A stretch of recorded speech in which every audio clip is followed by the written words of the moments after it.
Good morning, first of all, and thank you for inviting me to come and have a little chat to you. What I thought we'd do today is do a quick rundown of the British Legion without going into all the details of it, how it is structured. Then I'd like to say the exhortation and read the poem from which it came, which we say at every meeting. And then afterwards, I'd like to just run through what we do with the repatriations at Bryce-Norton, so that you'll all know what we're talking about. So, first of all, the Legion was formed after the First World War in about 1919. It was called the British Legion then, and I believe that King George V said that there will be 2 minutes silence on the 11th day, the 11th hour, the 11th day of the 11th month every year. And I can remember, I expect some of you can, that it used to be any day, whichever was the 11th of November. And the buses used to stop, and everybody got out, and the drivers got out. So then later on it became the Royal British Legion. It's like any big organisation. The headquarters are in London, and then it's spread down, like any corporation, to counties, and then to places like us, the little local clubs.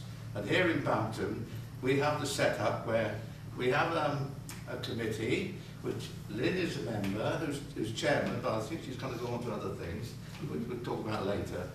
And then we have Karina, who is our secretary, Karina Tanner, you probably know her. Yes. The standard bearer is Gary Gummer. We have Lawrence Franco, I think his name is, Taffy on our committee. So we have several committees and a lot of members. And for our small town here, we have got about 50 members, which is excellent. What I'd like to say was that the turnout on Sunday was absolutely superb. There were lots and lots of people there, and the service in the church, and weren't we lucky with the weather? Yes.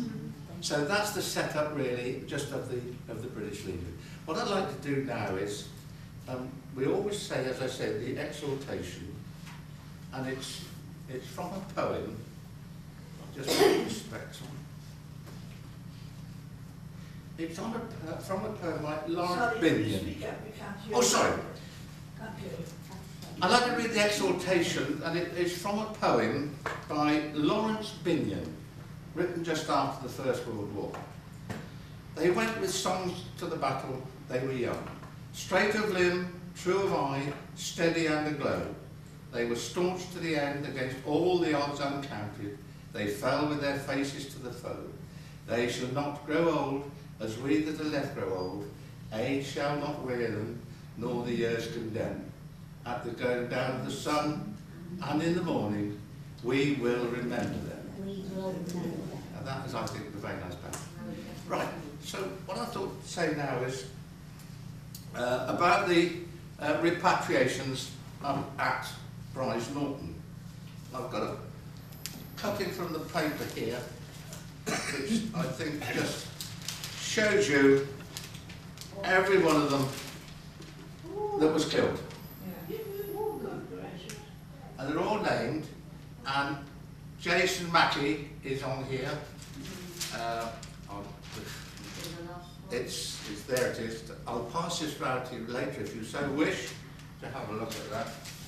And as you know, there is a poppy in London, on the Tower of London, for every one of these men that were killed. We've got here the Roll of Honour, which we read in the church every Remembrance Sunday. So what happens at Bryce-Norton? It's very sad at times up there, of course it is. What happens is this, that we have a committee from Bampton who are very, very much involved, which is Lynn Shuker, myself, Taffy, Lanscombe, the Mayor of Carlston, Lynn Little, and 2 other chaps who are members of our branch here who help up at Bryce-Norton, Carlston, where the repatriation takes place. what we do is, we are sort of welfare committee, we go up there, and when the friends and relations come in, we just look after them and talk to them so they're not alone, and they have tea up in the pavilion out by the ground at Carterton. I don't know if you all know where it is, by the way. Have you all seen the memorial at Carterton where we hold it? Yes. It's, if you go up from here, to Bryce Norton, turn left at the church, go down to the next roundabout by the garage, turn right, and the memorial garden is there on the left-hand side. On the other side of the memorial garden is a bell. I'd just like to tell you about the bell. It was decided that we'd have a bell, and it was going to cost a lot of money. The estimate was £18,000. So we had a committee, I was on it, and we raised the money fairly quickly, believe it or not. For example, Mr. Scott here, he gave us £100 straight away. Not a lot, but it was great. We had a donation from him. We had one from Waitrose, and we had one from a big a charity in Oxford, which is a long story, but they gave us £5,000. Anyway, we got the bell. It was founded, as they say, in Whitechapel in London. It was then decided to put it at Carterton, and the surrounding of it was made of oak, and that was made at White's in Appleton here, and they came along and put it in, which was excellent. So, the aircraft that brings the bodies back is the big C-17. Now, some of you may have seen those, because the Spaggers went to Bryce and had a look round, and they did show us over this huge aeroplane, which they can turn into a flying hospital and bring back the wounded who go to Birmingham. So the aircraft lands at 1:30, either on a Tuesday or a Thursday, isn't it? Yeah. It lands at 1:30 promptly. All other air traffic is kept to a minimum while it lands. Their bodies, or body, with the coffins, obviously, are then taken to the left-hand side of the airfield, which is by the bridge here, by the lights. On the left-hand side, there are 6 chapels that have been built for families to go in. So the coffin is taken into the chapel, and the relatives, the close relatives, can go in there and stay as long as they wish. They can stay there half an hour, doesn't matter.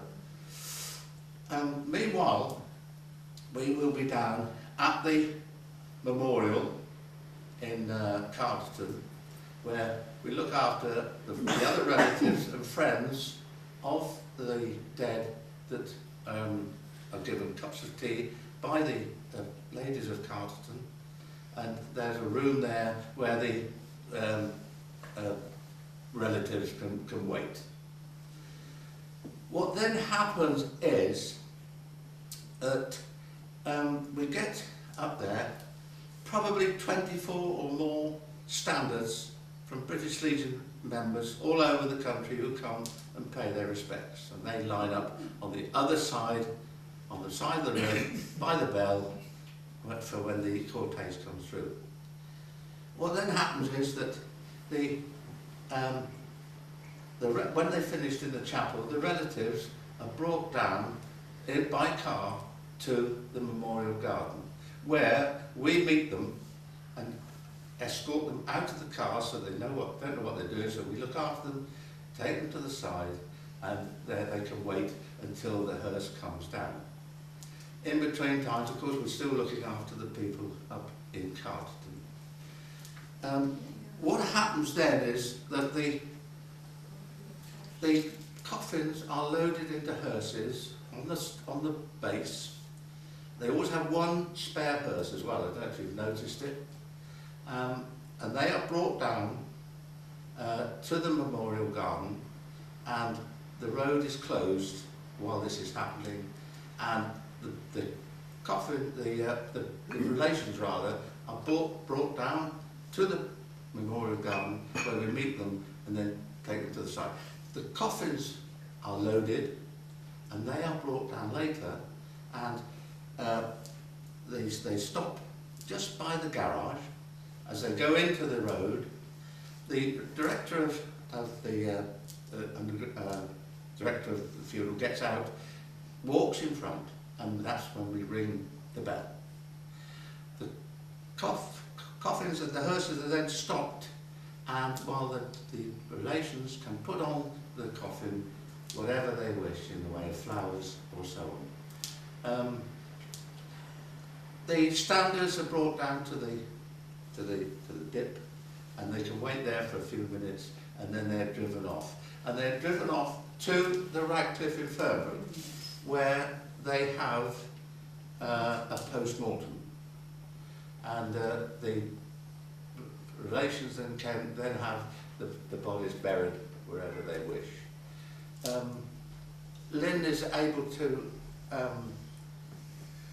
can I put it? She's so good to be able to talk to the people when they need it, when they're up there, because believe me, it can be very, very emotional. We've had lovely letters back from people just to say thank you to what we do, but that's just to let you know that in this little village of ours, we are very much involved with this repatriation and the British Legion that goes with it. There's not a lot more I can say about that, except to say that it is emotional. And I read in the paper yesterday, Lynn, did you see that? There was a Corporal Stone, wasn't it, who was killed. And his two sisters came to the funeral, and a little later, not 2 or 3 weeks later, one of them was killed in the car. I read yesterday that the other one got married to the friend of the soldier that was killed when he tried to save him, which I thought was a nice ending to the story. I think that's all I can really tell you about the repat. Any questions? Please throw them at me. And my husband had to read out the names when he was. Yes. He's dead now. He had to read out the names in church, and I said they won't be able to hear. Come on, do it good and loud, because it's all these people from Bampton. You know, they must be able to hear. So Yeah. they stood on the chancel steps and did it good and loud. Yeah. There it is. That, yes. All the names, and pass it round if you wish. Here. 453. Now, now don't forget, they're the dead ones.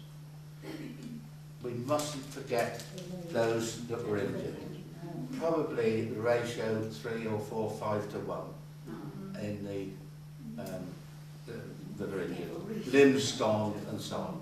So that is the problem, and they suffer, of course, from this post-traumatic stress disorder, which can be fatal in many ways. And there you are. Thank you very much.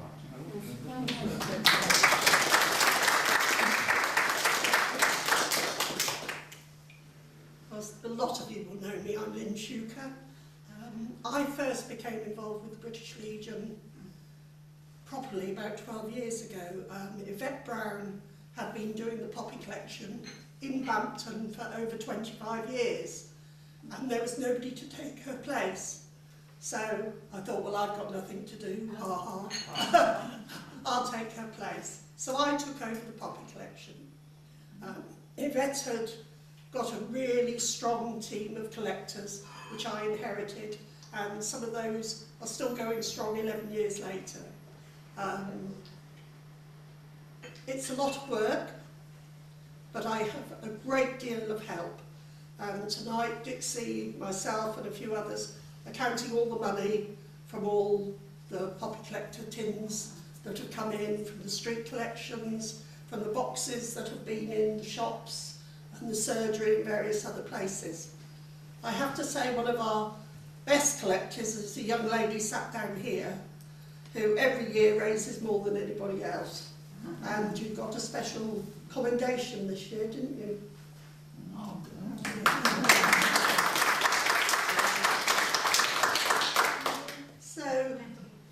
from that, Dixie became president. How many years ago, Dixie? Oh, about 50. No, it's 3 or 4 years ago. When Alan Gayton died, was Yes. it? If you remember Alan Gayton, when he died, Dixie then became president.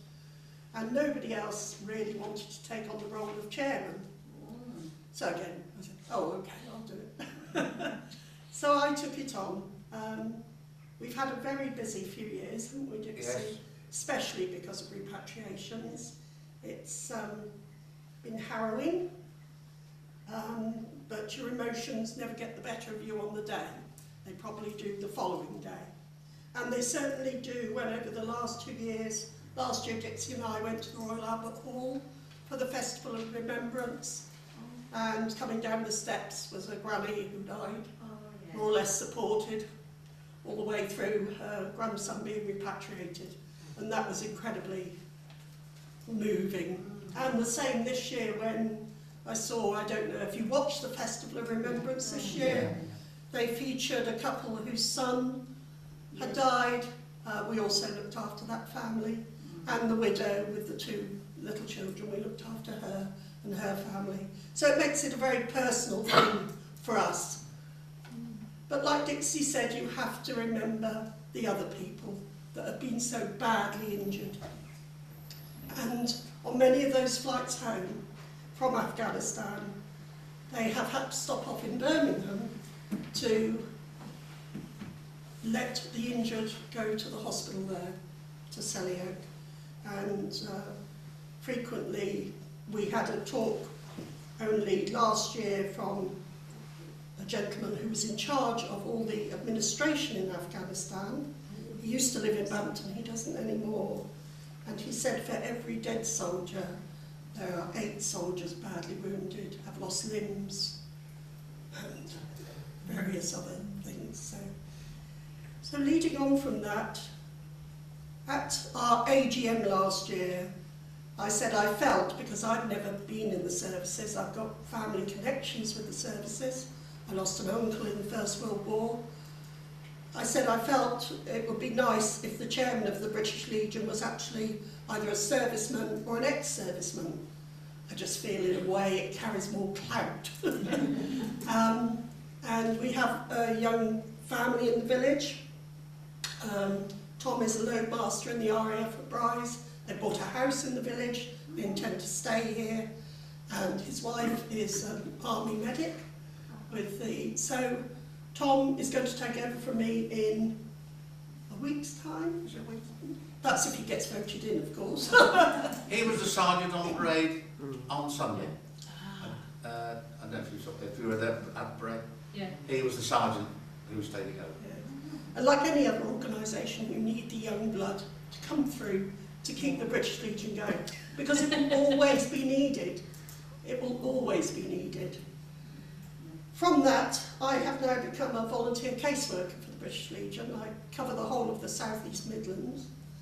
I've only just started, so I'm a bit raw. I've got a little book which I'm going to give each one of you, which actually explains where your poppy money goes. Gives you various examples. And you only have to have had 7 days' pay from any of the services to qualify for British Legion assistance. And that is whether you were conscripted, whether you were a volunteer, whether you were in the territorials or anything like that. So if you know of anybody that needs assistance, please get in touch with the branch, or you can always get in touch with me. There is a phone number, British Legion main phone number, where everything will get directed out to the different areas. So the things we cover are, last week I went to see an old gentleman in Wallingford whose electric vehicle, who the British Legion had provided, needed resurfacing. But there is a lot of red tape, and you have to go through it all. And he said to me, I don't know why we have to do this. All I want is my vehicle renewed. And I said, I quite agree with you, Basil, really, but I just have to. So, but that's all right. This next week I'm going, somebody needs a cover for their oil tank in the garden. They can't manage to afford it themselves, so I'm sure the British Legion will stump up for that. We always, though, look for if people have served in different regiments. Many regiments have their own charities, and so before the British Legion pay out, they will go to the regiment charity to see if there's any help that can be provided from there. When you go in as a caseworker to people's homes, you don't just look at what they've asked for, you look at what else they might need, because sometimes people won't say what they really want. And so it's a bit of detective work as well. What else have we got to say, Dixie? Only that this book, I'll pass it round, it's the all the names on our memorial in the village. And there's an exhibition in the Basie room. Apparently, I've seen it, it's excellent. So, you know, just, hang on, if you'd like to start and just... And on yesterday, after the 2-minute silence at the War Memorial, the church bell was tolled for the number of names on the War Memorial. One toll for every name, which I think was appropriate for the year we're in.